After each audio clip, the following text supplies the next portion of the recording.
Salve, salve, galera do Gazeta Esportiva! O programa hoje está imperdível, com tudo sobre os jogos de daqui a pouquinho de Santos, Corinthians e São Paulo. E hoje também teve a apresentação do técnico Abel Ferreira no Palmeiras. E você vai vir aqui e vai descobrir se ele é casado ou não, porque a nossa equipe descobriu. Boa noite, Celso Cardoso. Só não sei quem está tão interessado assim em você. saber se o homem é casado. Você queria saber ontem. Boa noite. Boa noite, Chicão. Boa noite, boa noite. Boa noite. Por favor, complete o seu slogan. Grande noite para você que acompanha o Gazeta Esportiva. Vem com a gente, seja bem-vindo. O Celso tem a marca registrada dele, né? Se ele não fala isso, eu posso cair, torcer o pé. Pode cair, torcer o pé. É uma superstição nossa. Faz parte da tradição, né? É verdade. E finalmente o homem apareceu, né? Deu uma bela entrevista, vamos falar direitinho. Olha, todo mundo fala que português é burro, né? Que negócio de piada de português, que o português faz uma bobagem. Não, português é burro, aquela coisa toda. Esse aí... Ele é esperto demais. De burro não tem nada, meus amigos. Eu também achei. Bom, então, já a gente já vai agora para a nossa enquete. Já vocês vão ver essa entrevista que o Abel Ferreira deu. A enquete de hoje é a seguinte: qual seria a maior decepção em caso de eliminação? Corinthians, Santos ou São Paulo Futebol Clube? Entre e vote lá no site gazetesportiva.com agora. Vota lá agora. O que você acha? Eliminação aonde? São Corinthians na Copa do Brasil, Santos Copa do Brasil e São Paulo na Copa Sul-Americana. Seria decepção para os três, na verdade. São Paulo, né? Mas a maior decepção, não diria o São Paulo, eu diria o Corinthians. Porque o Corinthians, com todo respeito ao América, está enfrentando um time da segunda divisão. E o Corinthians, grandioso, né, sendo eliminado da Copa do Brasil por um time da segunda divisão, isso é um vexame, sem dúvida alguma. Você acha que é o Corinthians? Bom, Chico Lang... Eu, sem dúvida nenhuma, concordo com o Celso. Acho que não tem comparação em termos de grandeza, né, para começo de conversa.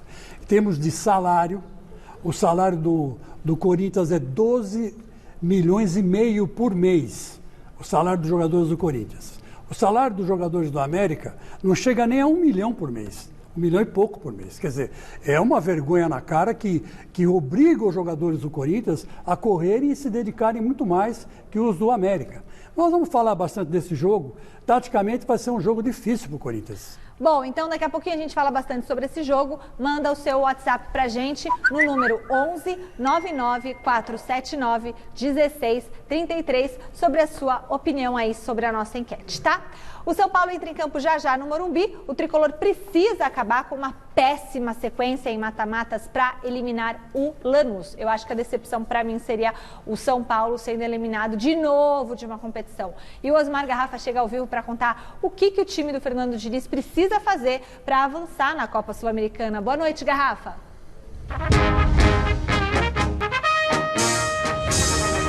Boa noite, Michele. Um abraço, Celso, Chico, galera ligada no Gazeta Esportiva. Estamos aqui bem em frente ao estádio do Morumbi. Temperatura não é das mais agradáveis e, para piorar, começou a chover, a garoa forte aqui já no Morumbi. O jogo começa às 7h15, São Paulo e Lanús, não é? No jogo da ida, Michele, você bem sabe, deu Lanús lá na Argentina por 3-2. Só que valem os gols fora de casa. O São Paulo, o que ele precisa para se classificar e não pagar mais um mico em mata-mata, daqui a pouquinho a gente vai falar que o São Paulo, nos últimos anos, tem dado vexame aqui no Morumbi quando o assunto é mata-mata, não é? Recentemente aí, o Celso fala que eu sempre estou lembrando, mas o último vexame foi contra o Mirassol, em mata-mata, eliminado aí no Campeonato Paulista. Daqui a pouco uma reportagem completa aí sobre esses episódios. É bem verdade que o último mata-mata que não teve vexame foi, há 15 dias, contra o Fortaleza do Rogério Ceni. Empate no tempo normal 2-2, São Paulo estava ganhando por 2-0, sofreu o empate e nos pênaltis avançou. Mas o que o São Paulo precisa para se classificar? Então, derrota 3-2 na Argentina. O São Paulo, como vale o gol qualificado, se ele vence por 1-0, um gol de diferença, ele passa. Se ele vence por 2-1, um gol de diferença, ele também avança. Se vence por um gol de diferença, mas com 3-2, repetindo o placar da Argentina, a decisão da vaga vai para os pênaltis. E a partir daí, a vitória por 1-0 não serve mais por um gol de diferença, não serve mais para o São Paulo. Ou seja, 4-3, 5-4, não serve, porque vale o gol qualificado e aí o Lanús é quem se classificaria. Então o São Paulo pode vencer por um gol de diferença com 2 resultados, 1-0 e 2-1.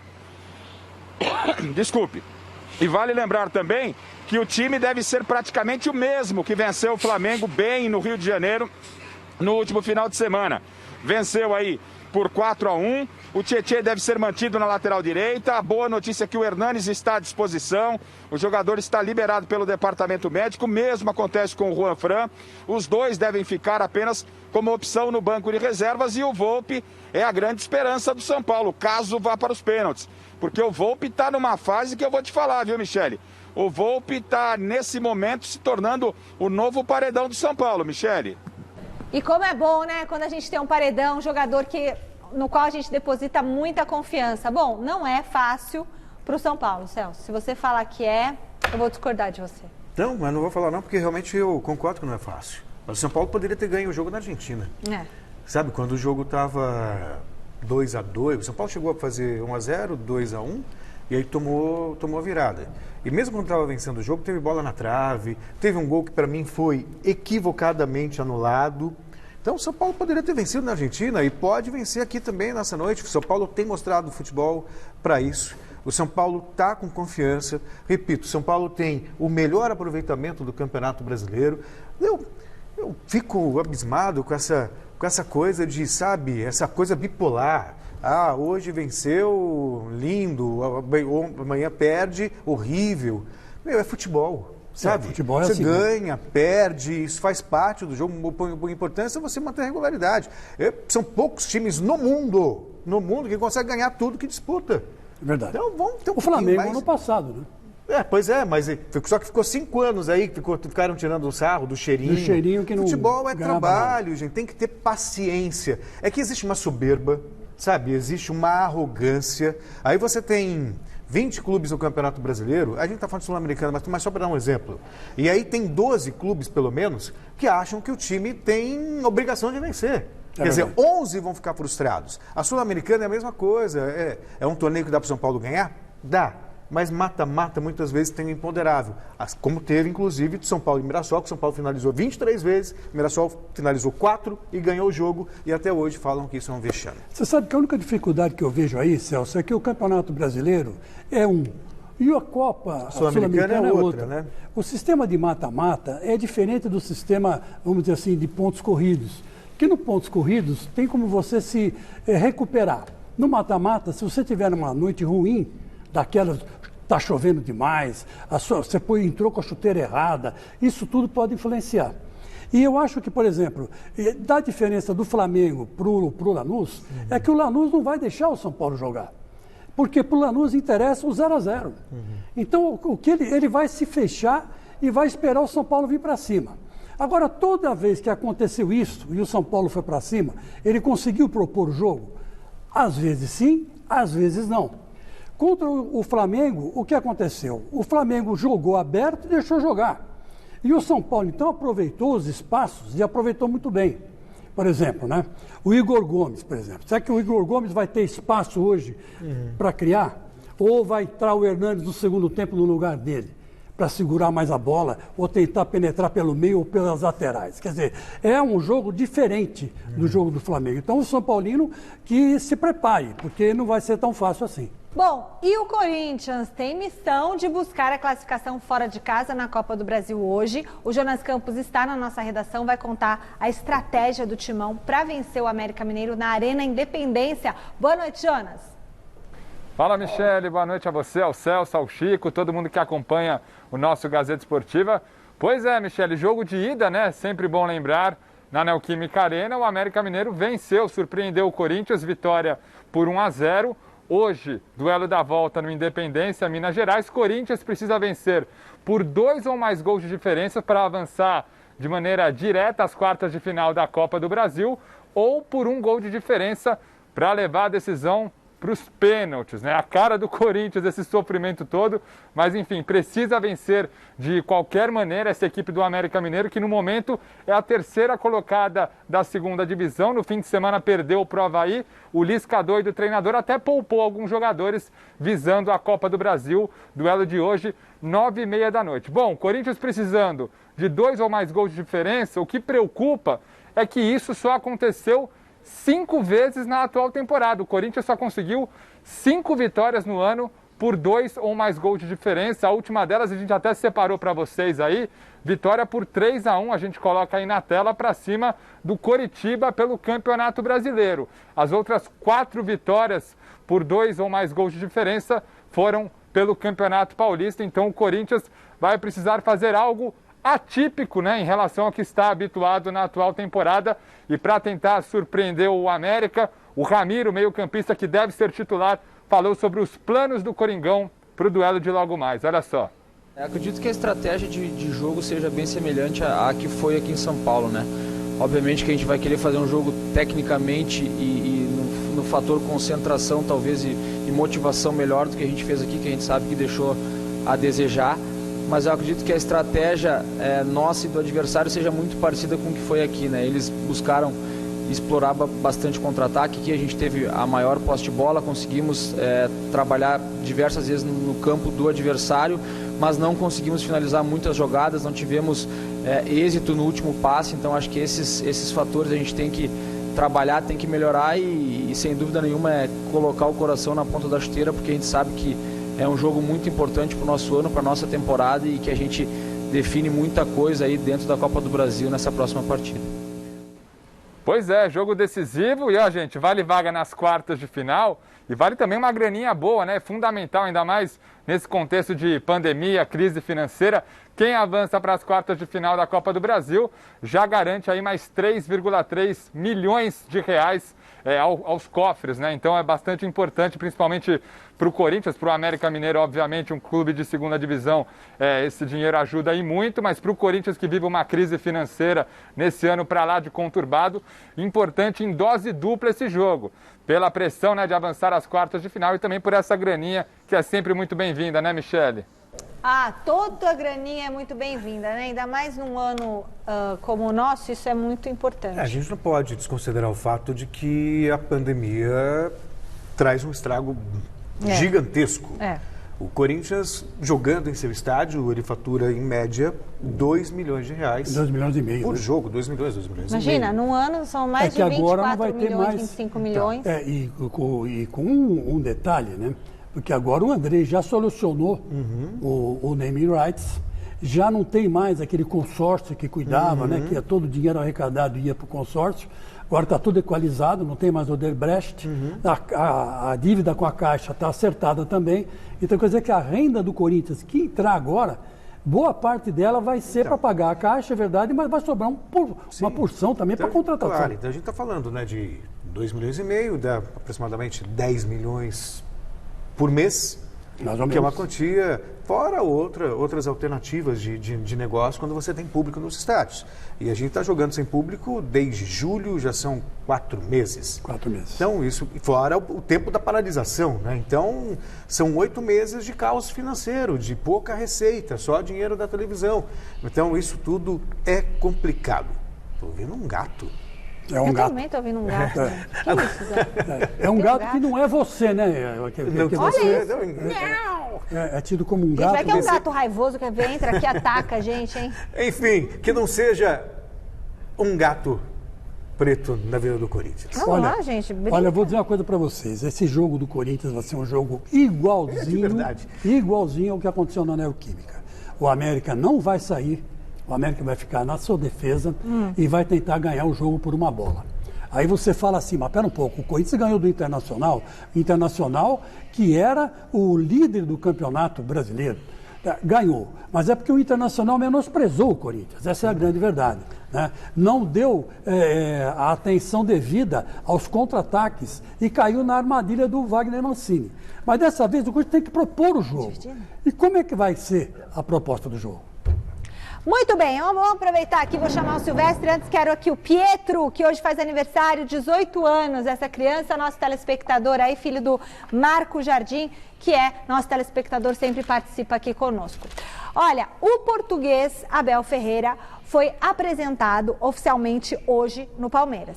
O repórter Alexandre Silvestre acompanhou tudo o que falou o novo treinador do Verdão. Boa noite, Silvestre. Queria que você passasse para a gente como que foi essa sua primeira impressão do técnico português.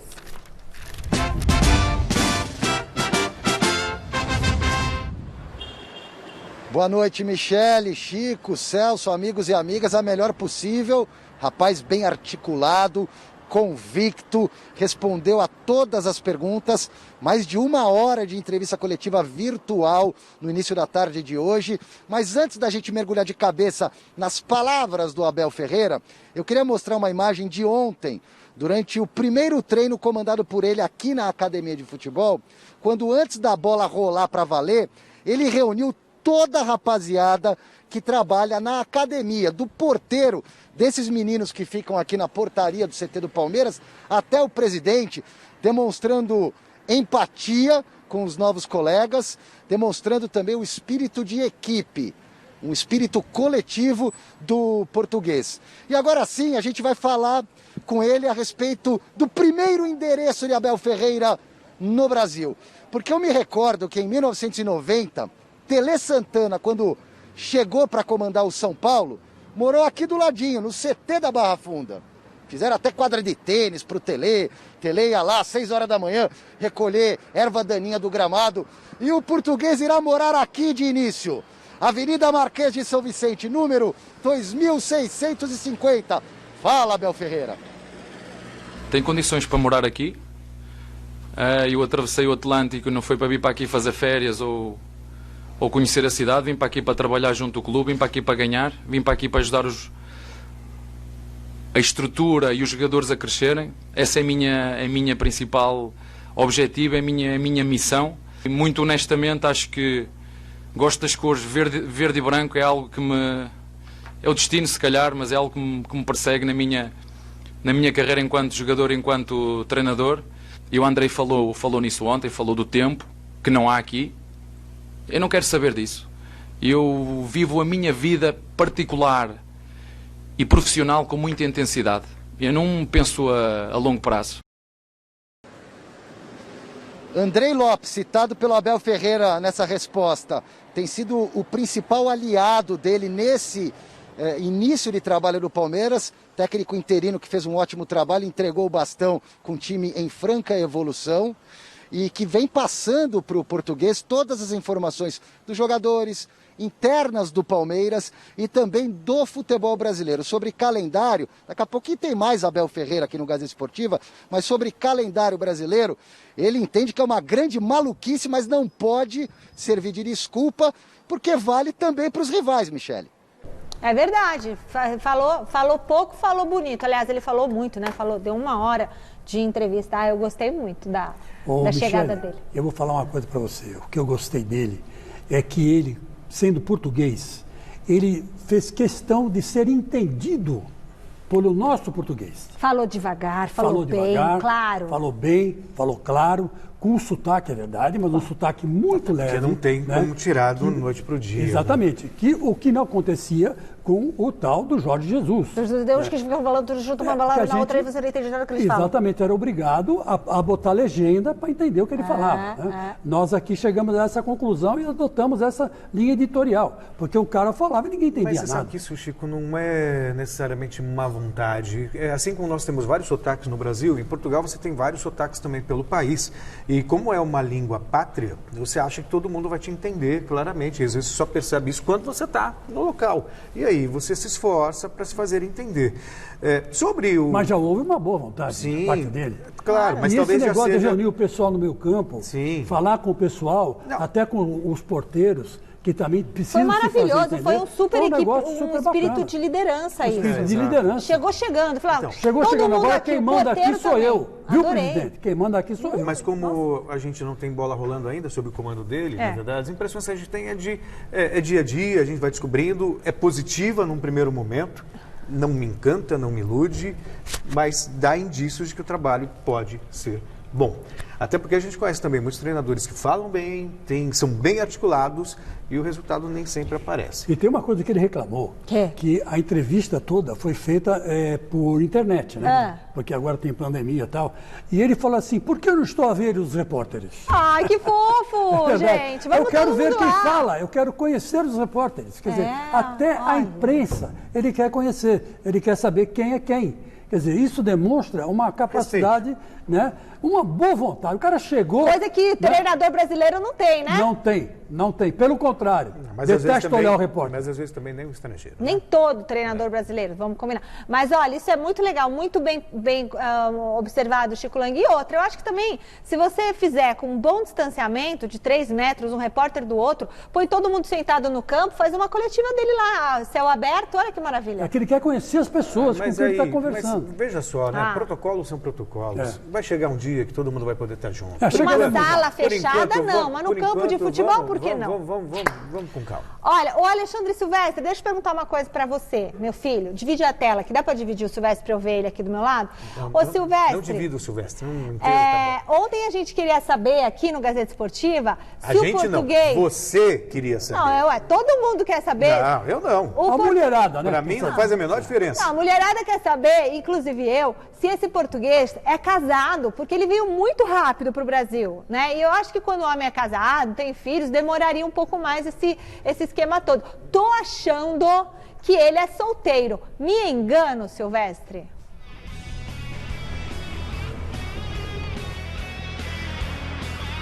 Engano seu, Michele. E pelo jeito a mulher não vai morar com ele nesse início de trabalho, porque ele vai morar aqui dentro.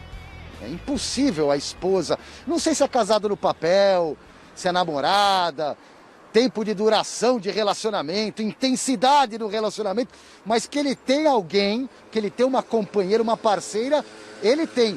Falou inclusive na entrevista coletiva, quando perguntado a respeito de pressão, porque o futebol brasileiro, o Palmeiras inclusive, como outros clubes, é uma máquina de moer treinadores de futebol. Ele é o 10º técnico de 2014 para cá no Palmeiras. Mas ele tem uma corneteira em casa, ele já está acostumado, vamos ouvi-lo.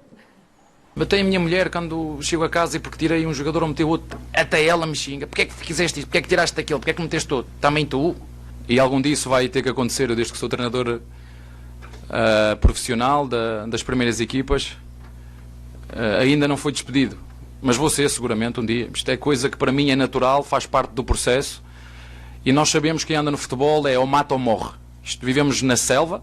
Agora podemos viver na selva com respeito, com princípios, saber como ganhar, como queremos fazer, mas as regras do jogo para mim são muito claras. Ou ganhas ou ganhas. Eu vou perder, eu vou ganhar, vão dizer que eu sou o melhor, vão dizer que eu sou o pior, eu e os meus jogadores. Mas há uma coisa que não pode mudar nunca, é acreditar naquilo que fazemos. Eu tenho uma regra na minha vida enquanto treinador, que é 24 horas. 24 horas para chorar de uma derrota ou 24 horas para celebrar de uma vitória. E a partir daí é seguir o nosso caminho. Uma coisa vocês podem ter todos a certeza absoluta. Todas as minhas decisões, a equipa que eu escolher, tudo o que eu fizer, só tenho uma única intenção. É que o Palmeiras vença. Todas as minhas decisões, e vão criticar porque é que tirou este, porque é que meteu aquele, e normalmente quando se ganha, os bons jogadores são os que não jogaram. É sempre assim, é aqui, é na China, em todo lado, em Portugal, em todo lado. Mas todas as minhas decisões é o que é melhor para o clube, o que é melhor para o grupo, o que é melhor para nós ganharmos. O português fala bonito esse cara, hein, velho? E ó, já tem reforço pingando na área. Na minha próxima entrada aqui no Gazeta Esportiva, eu conto pra vocês. Segure a sua ansiedade, Michele. Olha, mas não tem filhos, hein? Não tem filhos, não. Tem a mulher, mas não tem filhos. E a mulher é chata, hein? Ele tá pegando no pé dele quando ele não escala um jogador, o caramba. Ela quer escalar o time. E ele acha que ele é signo de Sagitário. Não, Sagitário não. Capricórnio. Eu sabia. Capricórnio é teimoso. E ele tem toda a personalidade de Capricórnio. 22 de dezembro é Capricórnio. Eles são turrões, eles são, sabe, personalidade forte. O Celso vai falar para ele fazer uma coisa, ele vai fazer a outra. Tenho 2 em casa. 2 gêmeos. Capricórnio é fogo. Gostei. Mas não tem filhos, eu acho. Mas você sabe de uma coisa, que ele foi muito esperto. Ele, nos primeiros treinos, já que ele comandou, ele não largou o Cebolinha 1 minuto. Ele pegou o Cebola, colocou o Cebola do lado dele, debaixo do braço, e virou e falou assim, Cebola, vamos lá. Me dá a letra. Me dá a letra. E ele já avisou o seguinte, que agora, nesse momento, Ele tem várias teses sobre futebol. O Flávio Prado disse ontem aqui que ele é um estudioso, teve aula com o Gesualdo Ferreira, lá, que foi lá do Santos, que é um professor, né? Que também lecionou com o José Mourinho, mas ele disse que só vai mexer nesse aspecto, não agora. Agora ele vai deixar o Palmeiras do jeito que o Cebola deixou. Porque o Palmeiras está jogando muito bem, é uma equipe competitiva. Legal, vem de 3 vitórias, 3 bons resultados, fez mais gols do que tomou, então ele não vê motivo nenhum para mexer uma vírgula. Humilde, até porque ele nem conhece os jogadores, certo, Chicão? Exatamente, mas ele foi claro, deixou claro. O time que está ganhando não se mexe. O time que está ganhando não se mexe. Então vamos dizer assim que ele vai se introduzir no Palmeiras aos poucos. Ele é esperto. Aos poucos. E tendo a aquiescência e a aprovação de todos, os jogadores principalmente, que já estavam fechados com o Cebola. Já estavam fechados com o Cebola. E agora o Cebola vai ficar lá ajudando e auxiliando cada vez mais o treinador português, do Portuga, que de burro, como eu disse, não tem nada. Vai morar no CT? Sim. Que legal isso. Mas você conhece o CT do Palmeiras? É maravilhoso, É um hotel 6 estrelas. Nossa. Todos esses CTs. Talvez até ele achar um lugar aí. Todos esses CTs. Por enquanto no CT, que humilde, né, gente? Coisa incrível isso. Mais modernos do Palmeiras. Tô impressionado. Do Corinthians, são super hotéis, né? São hotéis, na verdade, né? Que construídos pelos clubes para não gastar dinheiro em hotel. E é inteligente dele, até ele se ambientar, conhecer São Paulo, ver bairro, ver, né? Não tem para onde ir ainda, né? Alugar. Vai na Moca, viu? Se eu for indicar um bairro, indico a Moca, que aí você já está em casa ali e tal. Do lado da sua casa. Não, mas eu sou casada, acho que É verdade. Olha, aliás, sou parecida com a mulher dele, fica dando pitaco na coisa dos outros. Recados pelo WhatsApp, roda aí. Fala, Michele, Celso, Chico Long. Quem fala é Diego de Osasco. Eu acho que a maior decepção de eliminação seria o do São Paulo. Abraço. Gazeta Esportiva. Boa tarde, Michele. Boa tarde, Chico. Boa tarde, Celso. Olha, respondendo a enquete de vocês hoje, seria a maior decepção o Corinthians não se classificar. Forte abraço para vocês. Evilásio aqui do Ipiranga. Tchau. Boa noite, pessoal do Gazeta Esportiva, né? Respondendo a enquete, se o São Paulo acho que for eliminado hoje da Sul-Americana, vai ser a maior decepção, até pelo tempo que o São Paulo está sem ganhar nenhum título. Um grande abraço a vocês, boa noite. Eu também acho, São Paulino, concordo com você que seria uma grande decepção o São Paulo ser eliminado hoje. Muito bem. Agora, ontem, né, quem deu um susto nos fãs do futebol foi quem? O Maradona, queridinho do Celso Cardoso. O ídolo argentino precisou passar por uma cirurgia no cérebro e está agora em recuperação. Diego Armando Maradona passou por uma cirurgia na noite da última terça-feira para drenar uma hemorragia no cérebro. O procedimento foi realizado em um hospital de Buenos Aires durante pouco mais de 1 hora e foi considerado um sucesso. Diego está bem, está com analgesia, estamos tratando de que se recupere progresivamente. Son decisiones, como dije, de los doctores de terapia, que estamos en total acuerdo, estamos trabajando en conjunto, en la misma línea, y Diego viene respondiendo muy bien. Com a boa notícia, os fãs do ex-jogador e atual técnico de futebol fizeram uma grande festa nos arredores do hospital argentino. Maradona segue em observação e está progredindo bem. Ainda não há previsão de alta. Michele, só um detalhezinho. Você sabe que eu não sou médico, né? Mas muitos médicos que eu conheço, neurologistas, cirurgiões, você não toma anestesia quando você vai operar o cérebro. Ah, é? Porque o cérebro não pega anestesia. E você não sente dor também. É gozado isso, né?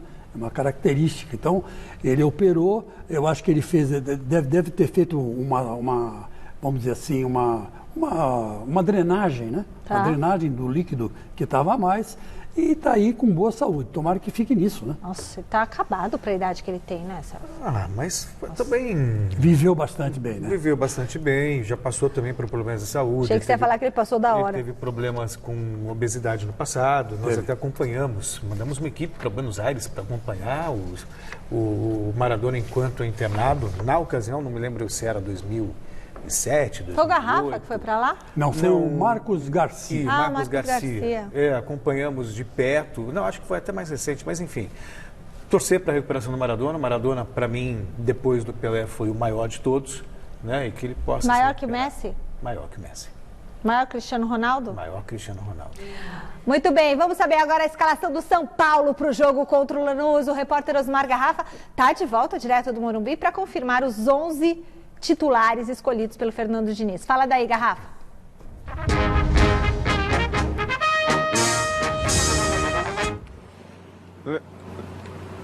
Legal, Michele. Estamos de volta aqui no estádio do Morumbi. Você observa aí já ao fundo refletores acesos. A partida contra o Lanús começa às 7h15 da noite, ou seja, daqui a pouquinho o São Paulo vem a campo. E claro que toda a expectativa é para a fase de mata-mata. Repito, é bem verdade que o último mata-mata o São Paulo passou. Foi suado, mas passou, né? Contra o Fortaleza pela Copa do Brasil. Mas o histórico em mata-mata, depois de 2012, quando o São Paulo venceu a Copa Sul-Americana e de lá para cá não venceu mais nenhum título, não é dos melhores. Acompanhe na reportagem.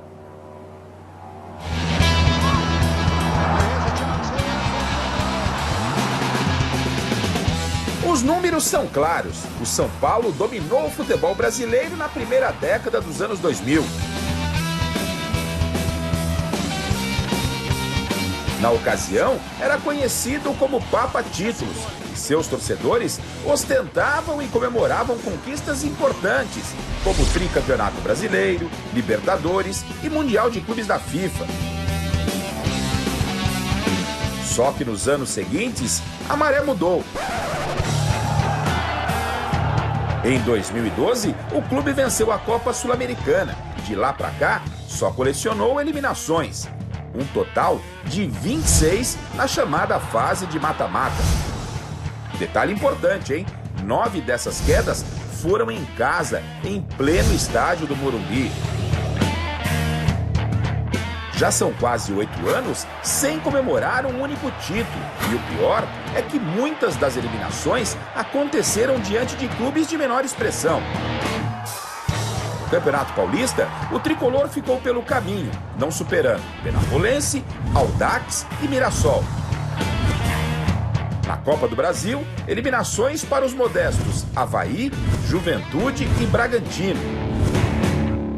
O vexame em torneios com fases de mata-mata também vieram nas competições internacionais.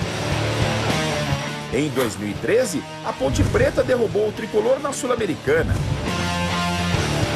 Em 2017, o mico foi a eliminação para o Defensa e Justiça, também pela Sul-Americana. No ano seguinte, novamente pela mesma competição, o tricolor caiu para o Colón da Argentina. Em 2019, mais um fiasco, dessa vez para o Tajeres, pela Libertadores. Há quem diga que essa fase de vexames em casa acabou. Afinal, recentemente, o tricolor despachou o Fortaleza de Rogério Ceni pela Copa do Brasil. Para saber se isso é verdade ou não, vamos aguardar o resultado de logo mais contra o Lanús pela Copa Sul-Americana no Morumbi.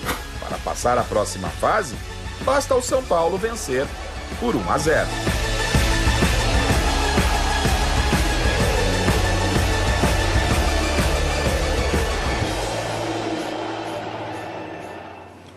Tá aí, portanto, Michele, aí o histórico não é dos melhores, o São Paulo oficialmente ainda não está escalado, há uma tendência para Volpi, Tietê pela lateral direita, Diego Costa, Bruno Alves e Reinaldo pela esquerda, no meio, Luan, Daniel Alves, Gabriel Sara e Igor Gomes, na frente, Brenner e Luciano. Este é o provável São Paulo, repito, vence por 1-0.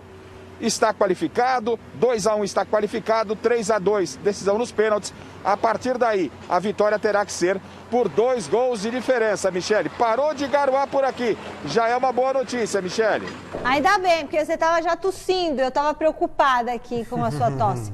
E aí, esse time dá para encarar? Dá, o Brenner está em ótima fase, o São Paulo tem jogo. Pô, o São Paulo meteu 4-1 no Flamengo no Maracanã.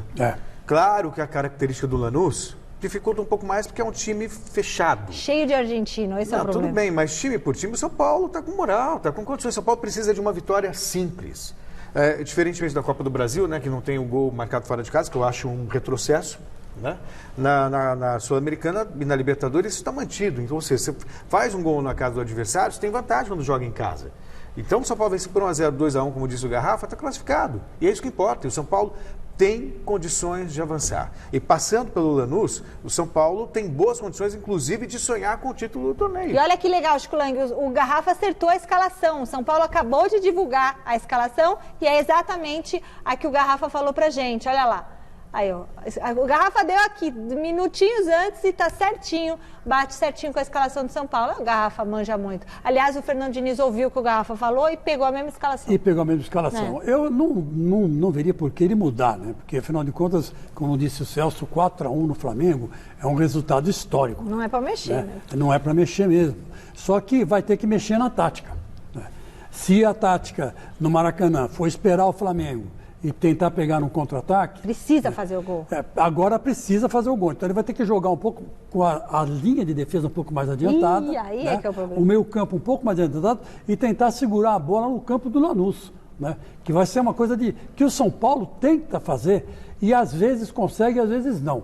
Então isso que preocupa um pouco, né? E o contra-ataque do Lanús, que você sabe que a Argentina é fogo, né? Para armar armadilha, para fazer um esquema, uma trambicagem, né, daquelas de pegar você no pulo, eles são especialistas, né? Então deve já estar com um plano A para pegar o São Paulo na curva, né? Muito bem, outro time paulista que joga daqui a pouquinho é o Santos, que entra em campo às 7h no Castelão. O repórter Lucas Mussetti traz todas as informações do Peixe para o jogo contra o Ceará pela Copa do Brasil.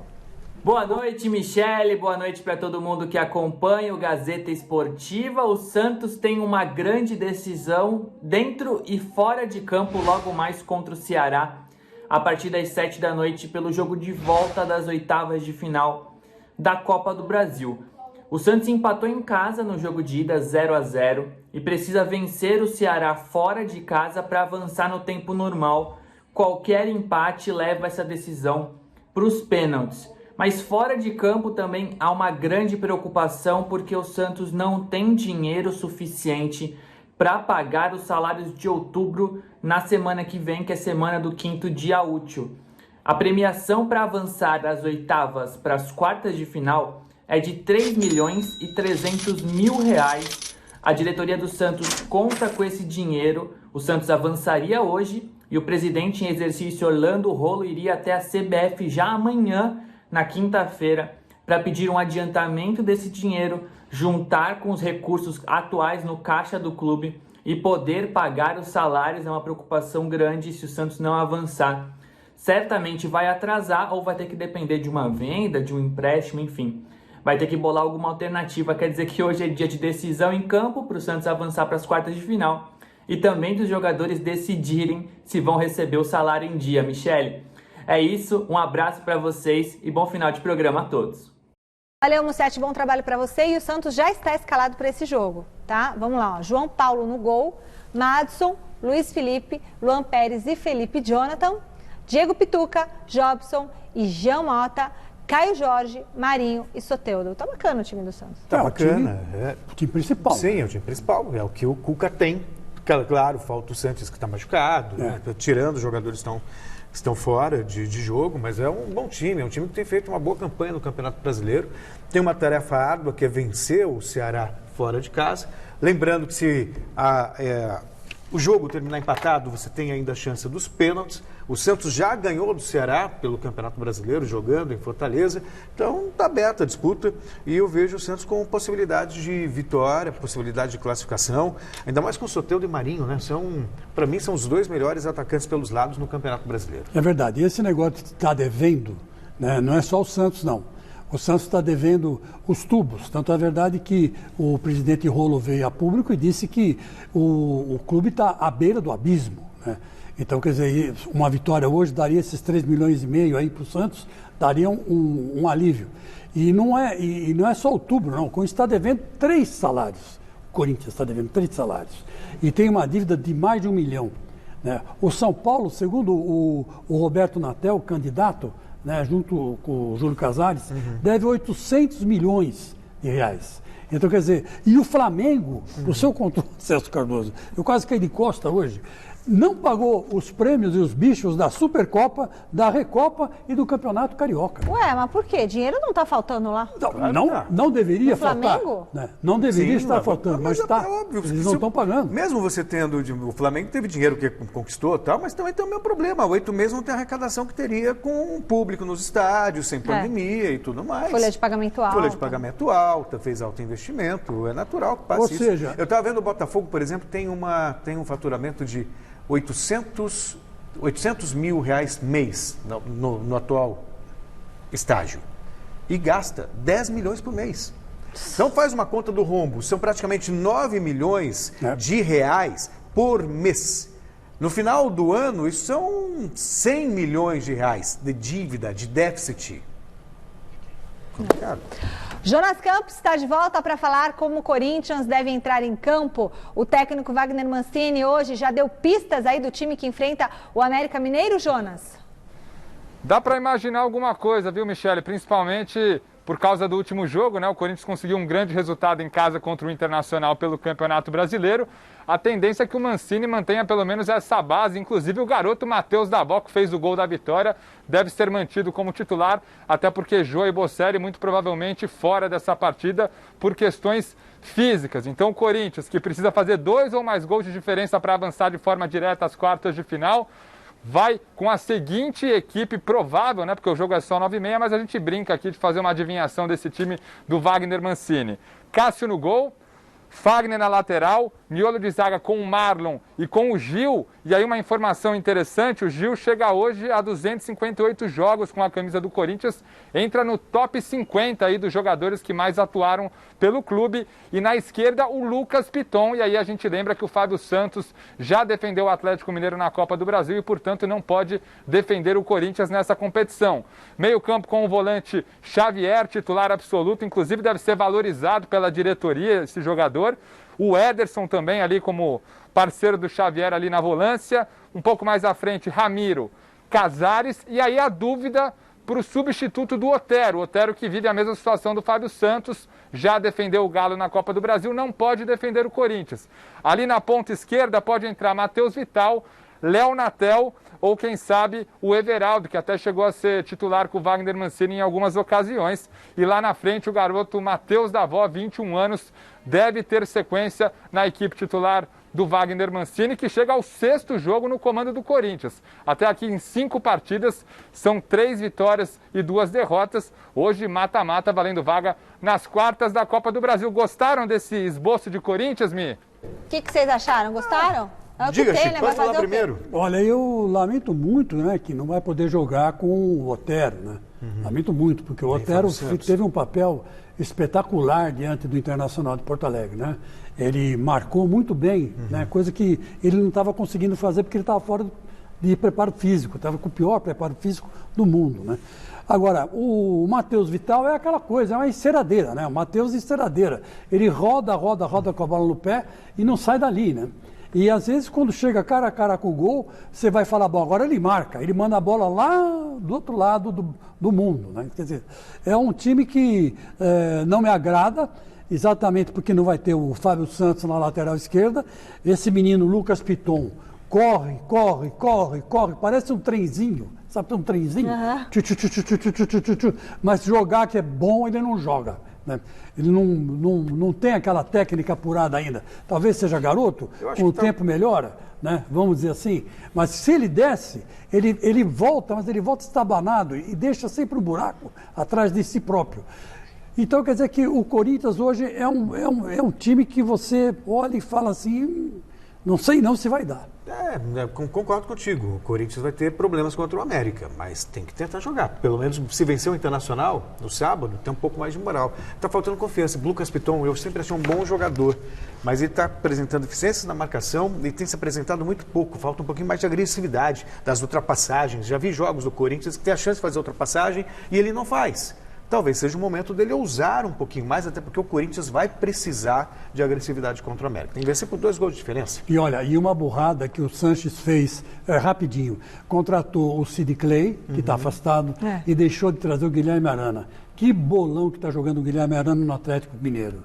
Que bolão. Contra o Palmeiras perdendo de 3-0, mas ele foi o quarto homem armando pela esquerda. Quase veio, né? Quase veio. Olha, a contratação de um português pelo Palmeiras aumentou a discussão sobre a qualidade dos técnicos brasileiros. O Abel Ferreira deu a opinião dele sobre isso, não é, Silvestre? Está frio. É verdade sim, Michele. Mas antes da opinião do Abel Ferreira, vamos falar da contratação de um estrangeiro que vem para reforçar a zaga do Palmeiras. É o Benjamin Kusevich,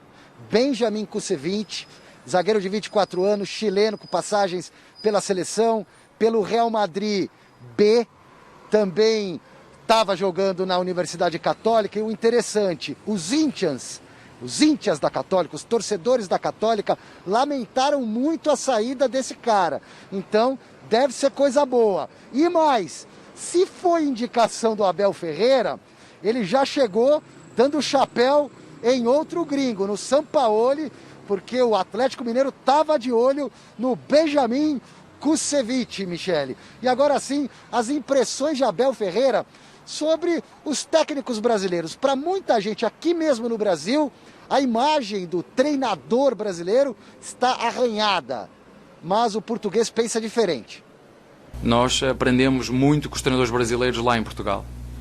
Posso-vos dizer que eu estava a jogar na segunda divisão, não sei se é aqui que se chama segunda divisão, e curiosamente foi um treinador brasileiro, Paulo Tuori, de seu nome, que me foi buscar à segunda divisão, que me deu a oportunidade de me estrear como profissional na Primeira Liga. Eu tinha um sonho de representar a Seleção Nacional de Portugal. Na altura muito bem preenchido, na lateral direita com grandes jogadores, e o Filipe Scolari chamou-me para fazer 15 dias de trabalho, na altura que ele apura Portugal para o Europeu, que perdemos com a Grécia no final. E foi ele também que me chamou, quando estava no Sporting. Teve uma conversa espetacular comigo, ainda me lembro. Tínhamos 2 jogos, o primeiro jogo veio ter comigo, fiquei de fora. Ele me disse: Abel, não se preocupa não, se nós conseguirmos a qualificação já neste jogo, eu te dou a oportunidade de tu estreares no outro. Infelizmente isso não aconteceu. É isso, né, gente? É informação que vai, que vem, não tem nacionalidade, e sim bons trabalhos. E ele tem referências brasileiras como jogador e como treinador. Abel Ferreira, que não deve, nesse início de trabalho, mexer muito no time. Pouca coisa daquilo que vinha sendo feito pelo Cebolinha para o jogo de amanhã contra o Bragantino. Estreia do Abel Ferreira, Copa do Brasil, 19 horas, Allianz Parque. Palmeiras pode perder de 1-0. O Abel Ferreira deve repetir a escalação da última partida. Muito bem, Alexandre Silvestre. O que vocês acharam dessa contratação desse chileno? Conhece? Não tenho referências. Tal de Benjamin. Não tenho referências, não. O único Benjamin que eu conheço é o Benja, né, que está lá na SBT agora. Mas, de qualquer forma, a expectativa é muito alta. Ele não deve fazer mudanças nenhuma, até porque nem teve tempo para isso. Né? Vai dar sequência que vem feito fazendo Cebola. Depois, com o tempo, a gente pode ver o que ele pode mudar nesse time do Palmeiras. No primeiro momento, não tem muito o que mudar mesmo. E se ele gosta de ouvir jogadores, gosta de ouvir, ele vai seguir o trabalho, ele vai dar sequência do que tem feito o Cebola, para depois pensar em mudar. E ele deu uma resposta política quanto aos técnicos brasileiros, e que estão mostrando, e estamos vendo no papel, né, que o técnico brasileiro está sendo superado pelos estrangeiros que estão chegando no Brasil. Mas é legal que ele falou do Paulo Tuori, essa referência. Falou do Paulo Tuori, mas o Paulo Tuori é uma referência internacional mesmo. Né? Uma referência internacional. Ele construiu o nome dele aqui e lá fora também. Olha, o Gazeta Esportiva ainda tem muita coisa para você. Daqui a pouquinho tem mais vídeos de WhatsApp. Então, bora lá. Você já se conectou com as nossas redes sociais? Não? Anota aí, ó. Facebook/Gazeta Esportiva, Twitter e Instagram, @Gazeta Esportiva, nosso canal do YouTube. Se inscreva no nosso canal do YouTube, youtube.com/Gazeta Esportiva, que em breve a gente vai fazer uma festança com os nossos telespectadores, hein? E o meu Instagram, @Michele Gianella. E o seu? @Celso Cardoso Oficial. E o seu? @ChicoLangReal. Beleza. Enquete. Qual seria a maior decepção em caso de eliminação? E a maioria respondeu, é claro, todo mundo tá comigo. O São Paulo, 41% dos votos, mas ó, o Chico Lang também e o Celso votaram no Corinthians, 38%. Caiu aqui tudo. Gazeta Esportiva terminou. Beijo, Celso. Beijo, Chico. Até amanhã, pessoal. Tchau.